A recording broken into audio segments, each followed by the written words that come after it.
Hello, my dears. Good morning, good afternoon, good evening, whatever time it is, wherever you are in the world. Welcome. This is going to be a message labeled for April 16th because I'm posting it in time for the 16th where I am. But depending on where you are, the 16th may have come and gone. So we're setting the intention that this be a message for you for the next 24 hours from whenever you happen to see it. Happy birthday to all the April 16th babies out there. And happy birthday to you if it's your birthday on whatever random day you may be stumbling upon this video. We're going to connect and see what message we have. Ooh, and the card today is the Queen of Cups.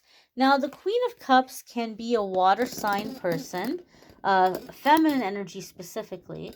So Scorpio, Pisces, or Cancerian. So some of you could be dealing with a feminine water sign person. If you have water sign placements, you may be focusing on those houses or areas of your life right now. Or you can be coming into the characteristics of the Queen of Cups. This card tends to have a very specific meaning for me in my readings, which we'll get to in just a moment. I do want to say that traditionally, I know a lot of people are used to watching tarot for love and romance. And so, for that reason, this card kind of gets typecast, typecast, stereotyped as like marriage, wifey. And that could be the case for some of you. Some of you may be stepping into marriage energy, wifey energy. Some of you may be manifesting or attracting a wife, or being in that wife kind of energy, marriage kind of energy. There could be this kind of dynamic here for those of you who are focusing on that area of your life or trying to manifest that. So traditionally, this is also a card that is seen as like, marriage wife kind of card. Now, the very specific meaning that the Queen of Cups happens to have for me in my readings is that emotional self-care is really important right now.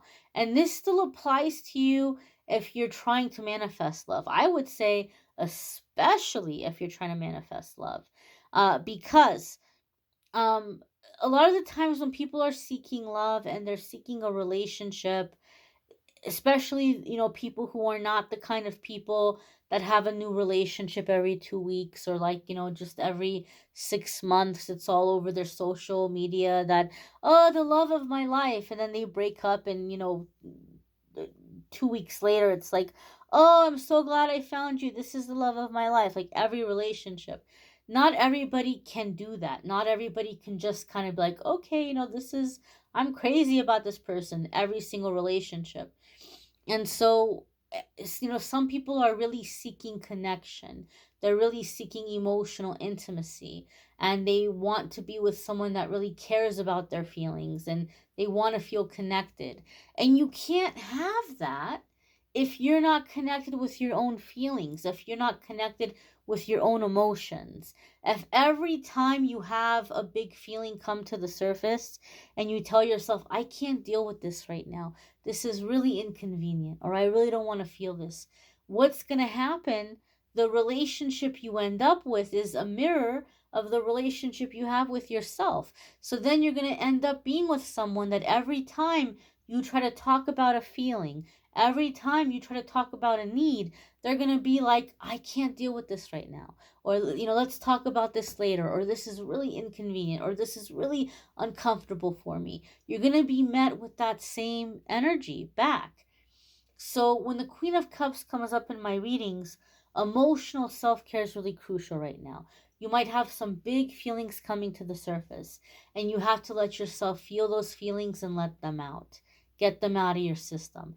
Maybe you need to have a good cry. Maybe you need to, yell and get your frustration out. Maybe you need to go, do something physical and burn some physical energy. But you need to get those feelings out. And then once those feelings are out, you need to bring in some emotional self care, some aftercare of filling up your cup, of soothing yourself, comforting yourself. Maybe it's taking a nap. Maybe it's cuddling up with a blanket. Maybe it's having a nice hot cup of tea or a nice hot bowl of soup, or watching movies that soothe you, comfort you, make you laugh, inspire you, give you hope, music that lifts your spirits, bubble bath, gardening, spending time getting some fresh air. There's doing something artistic, some kind of DIY project or craft, playing an instrument, painting, drawing, writing, creating in some way, filling your cup. And so when you're doing this, soothing yourself, comforting yourself, you're going to attract to you the kind of person that's going to care about your needs. What is going on with you? What are you feeling? How can I be there for you? What can I do for you? Oh, you had a bad day. Oh, honey. Oh, baby, I'm so sorry. Let me, help you feel better.